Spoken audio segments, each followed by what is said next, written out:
వరి పంట ఏ దశలో ఉన్నా సరే ఈ రెండు పురుగులు ఎప్పటికీ వదిలిపెట్టవు. అది నారుమడైనా, ఆ తర్వాత పిలక కట్టే దశ అయినా, ఆఖరికి కంకి వేసే దశలో కూడా వీటి అటాక్ ఉంటూనే ఉంటుంది. నారుమడి దశలో కంట్రోల్ చేసే పద్ధతి వేరు, పిలకలు కట్టే దశలో మరో పద్ధతిలో, ఆఖరికి చిరుపొట్ట దశ లేకపోతే కంకి ఏర్పడే దశలో మరో రకంగా వీటిని కంట్రోల్ చేస్తూ పోవాలి. అప్పుడే వరి పంటలో మనకి ఆశించినట్లుగా దిగుబడి పొందుతాం. లేకపోతే పిలక దశలో పిలకలు నష్టపోతాం, ఆ తర్వాత కంకి వేసే దశలో కంకులు కూడా నష్టపోయి దిగుబడిలో 20-30% తరుగుదల ఏర్పడే అవకాశం పుష్కలంగా ఉంది. ముందుగా ఆకుచుట్టు పురుగు, ఆ తర్వాత కాండం తొలుచు పురుగు యొక్క బయోగ్రఫీ తెలుసుకుందాం. అంటే వాటి జీవిత చక్రం గురించి కొద్దిగా మాట్లాడుకుందాం.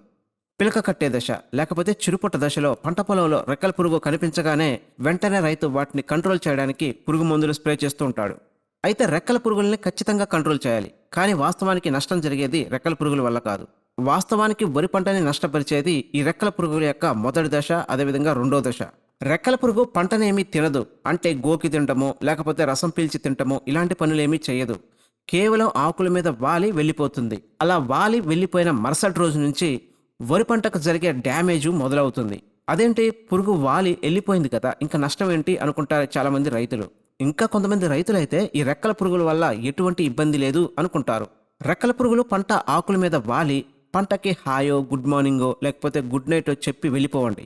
అవి రేత్రంతా కూడా పంట మీద శత్రువులని వదిలేసి వెళ్ళిపోతాయి. రెక్కల పురుగులన్నీ కూడా వాటి యొక్క రేపటి తరాన్ని అభివృద్ధి చేసుకోవడానికి వరి ఆకులని ఇల్లుగా చేసుకుంటాయి. రెక్కల పురుగు వరి ఆకుల్నే ఇందిరమ్మ ఇల్లుగా భావించి ఒక్క నైట్లోనే ఒక్క ఆకుపై 100-200 గుడ్లు పెడుతుంది. నిజానికి ఈ గుడ్లే మన వరి పంటను నష్టపరిచేది. ఈ గుడ్ల నుంచి ఎప్పుడైతే పిల్ల బయటకు వస్తుందో అప్పుడే వరి పంటలో అసలు ఆట మొదలవుతుంది.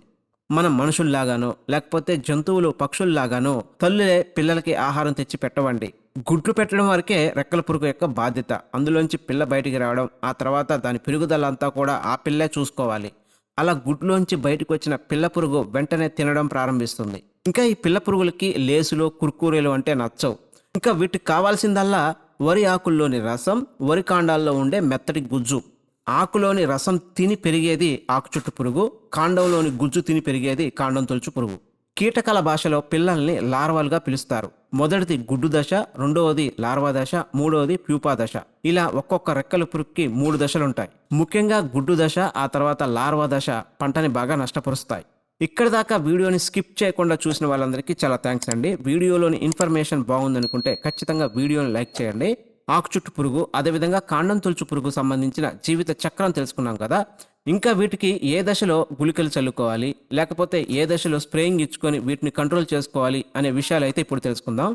వరి పండించే ప్రతి రైతు కూడా వీటిని నారుమడిలో నుంచి నాట్లు వేసిన తర్వాత ప్రధాన పొలంలోకి రాకుండా నారుమడి దశలోనే వీటిని కంట్రోల్ చేసుకోవాలి. నారుమడి దశలో కంట్రోల్ చేయడానికి ఎకరం నారుమడికి 800 గ్రాముల నుంచి 1 కేజీ కార్బోఫ్యూరాన్ 3G గుళికలు నారుమడిలో పల్చగా నీరు పెట్టుకొని ఈ యొక్క గుళికల్ని చల్లుకోవాలి. ఇలా చేయడం వల్ల నారుమడిలో ఆకులపైన వీటికి సంబంధించిన గుడ్లు, అంటే రెక్కల పురుగులకు సంబంధించిన గుడ్లు ఏమైనా ఉంటే అవి అక్కడే చనిపోతాయి. ఆ తర్వాత నాట్లు వేసిన తర్వాత పిలక కట్టే దశ, అంటే రెండో దఫా ఎరువులతో పాటు ఈ గుళికలను చల్లుకోవాలి. దీని ద్వారా ఆకుచుట్టు పురుగు, కాండం తొలిచే పురుగులు రెండూ కూడా కంట్రోల్కి వస్తాయి. ప్రజెంట్ మార్కెట్లోకి కొత్త రకం గుళికలు వచ్చాయి. ఇంతకు ముందు ఒకటే టెక్నికల్తో తయారు చేసే గుళికలు ఇప్పుడు 2-3 టెక్నికల్స్ కలిపి కంపెనీలు కొత్త రకం గుళికల్ని తీసుకొచ్చారు. వీటిలో మొదటిది సింజెంటా కంపెనీ వారి బ్రిటాకో. ఇదైతే ఎకరానికి 2 కేజీలన్నర. ఇందులో థయోమితాక్సమ్ 1%, క్రోలాంత్రనిల్ ప్రోలు 0.5% అయితే 2 టెక్నికల్స్ అయితే ఉన్నాయి. నెక్స్ట్ అదామా కంపెనీ వారి బారోజ్ గుళికలు. ఇందులో కూడా మనకి 2 రకాల టెక్నికల్స్ అయితే ఉన్నాయి. ఒకటి కార్టాప్ హైడ్రాక్లోరైడ్ 7.5%, మరోపక్క ఇమామెక్టిన్ బెంజోయేట్ 0.25% అయితే ఉన్నాయి. ఇవి కూడా వరిలో వచ్చే కాండం తొలుచు పురుగు, అదేవిధంగా ఆకుచుట్టు పురుగుకి ఎక్సలెంట్గా వర్క్ అవుతాయి. ఇవైతే ఎకరానికి 3 కేజీలు. నెక్స్ట్ 3 టెక్నికల్స్ని కలిపి ఫెటాజెన్ అనే గ్రాన్యుయల్స్ని అయితే తయారు చేశారు. ఇందులో మనకి క్లోరాంత్రనిల్ ప్రోలు, ఫిప్రోనిల్, ఇమామెక్టిన్ బెంజోయేట్ ఇలా 3 రకాల టెక్నికల్స్ అయితే ఉన్నాయి. ఇవైతే ఎకరానికి 3 కేజీలు. ఇప్పుడు చెప్పినవన్నీ కూడా ఇసుకలోను లేకపోతే రెండో దఫా ఎరువులను కలిపి పంట పొలంలో చల్లుకోవచ్చు. పంట పొలంలో ఇవి చల్లేటప్పుడు నీరు పల్చగా ఉండాలి.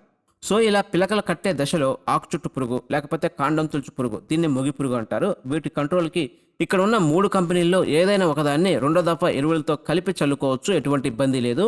ఆ తర్వాత ఫైనల్గా నాట్లు వేసిన తర్వాత 45వ రోజు నుంచి దీన్ని చిరుపొట్ట దశ అంటారు. ఇక్కడ కూడా మనకి ఇంకా ఈ ఆకు చుట్టు పురుగు, అదేవిధంగా కాండం తొలుచు పురుగు, ఇక్కడైతే తెల్ల కంకి పురుగు అంటారు. ఈ దశలో కూడా ఈ 2 పురుగుల అటాక్ ఎక్కువగా ఉంటుంది. ఈ దశలో మనకి స్ప్రేయింగ్ చేసుకుంటే చాలా బాగా వర్క్ అవుతుంది. కంకి వేసే దశలో అంటే నాట్లు వేసిన తర్వాత 45-50 రోజుల దశలో స్ప్రేయింగ్ చేసుకుంటే మంచి రిజల్ట్ అయితే ఉంటుంది. ఈ దశలో స్ప్రేయింగ్ విషయానికొస్తే మనకి ఇన్సిపో అనే మందు అయితే దొరుకుతుంది. ఇదైతే చాలా ఎక్సలెంట్‌గా వర్క్ అవుతుంది. ఇదైతే ఎకరానికి 120 ఎంఎల్ వరకు స్ప్రే చేసుకోవచ్చు. ఆ తర్వాత మనకి మార్కెట్‌లో వయోగో అనే మందయితే దొరుకుతుంది. ఇది కూడా ఎకరానికి ఒక 100 ఎంఎల్ వరకు స్ప్రే చేసుకుంటే ఈ 2 రకాల పురుగుల నుంచి 100% అయితే పంటను కాపాడవచ్చు. ఫ్రెండ్స్, వీడియోలోని ఇన్ఫర్మేషన్ బాగుందనిపిస్తే లైక్ చేయండి. Thanks for watching.